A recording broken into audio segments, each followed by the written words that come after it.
বাংলাদেশ সহ দক্ষিণ এশিয়ার একাধিক প্রতিবেশী দেশের সাম্প্রতিক রাজনৈতিক পরিস্থিতি ও নিরাপত্তা ঝুঁকি ঘিরে গভীর উদ্বেগ প্রকাশ করেছে ভারত। চলমান কম্বাইন্ড কমান্ডার্স কনফারেন্সে বাংলাদেশের বর্তমান পরিস্থিতি, চীনের সঙ্গে সীমান্ত অচলাবস্থা, পাকিস্তানের চোখ রাঙানি এবং নেপালের রাজনৈতিক অস্থিরতাকে ভারতের চারপাশে নতুন নিরাপত্তা চ্যালেঞ্জ হিসেবে উল্লেখ করা হয়েছে।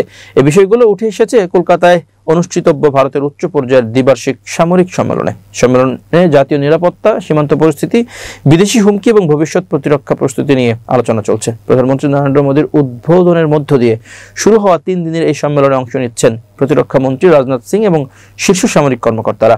ভারতের স্বরাষ্ট্র মন্ত্রণালয়ের জ্যেষ্ঠ নিরাপত্তা কর্মকর্তা বলেছেন, বাংলাদেশ, নেপাল ও পাকিস্তানে সাম্প্রতিক ঘটনা প্রবাহ ভারতের জন্য নতুন করে নিরাপত্তা হুমকি তৈরি করছে। বিশেষ করে প্রতিবেশী দেশগুলোতে বাড়তে থাকা ভারত বিরোধী মনোভাব শুধু সীমান্ত নয়, আঞ্চলিক স্থিতিশীলতার জন্য বিপজ্জনক। তিনি আরো জানান, বাংলাদেশের সরকার পরিবর্তনের সম্ভাবনা এবং এর প্রেক্ষিতে উগ্রপন্থী গোষ্ঠীগুলোর উত্থান ভারতের জন্য বড় উদ্বেগের কারণ হয়ে দাঁড়িয়েছে। তার মতে, এসব গোষ্ঠীর ভারত বিরোধী বক্তব্য এবং তৎপরতা আঞ্চলিক নিরাপত্তার জন্য হুমকি হয়ে উঠছে। ভারতের নিরাপত্তা সংস্থাগুলো মনে করছে, বাংলাদেশ থেকে অনুপ্রবেশের হার বাড়ছে, বিশেষ করে পশ্চিমবঙ্গ ও আসামের সীমান্তবর্তী জেলাগুলোতে।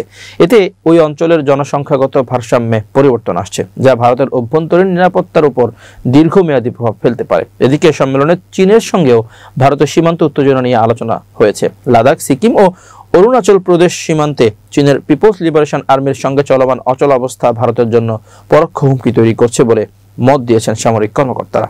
একই সঙ্গে ইন্দো প্যাসিফিক এবং দক্ষিণ চীন সাগরে চীনের আগ্রাসী অবস্থান নিয়েও উদ্বেগ প্রকাশ করা হয়। পাকিস্তান ইস্যুতেও কড়া অবস্থান নেওয়ার সুপারিশ এসেছে।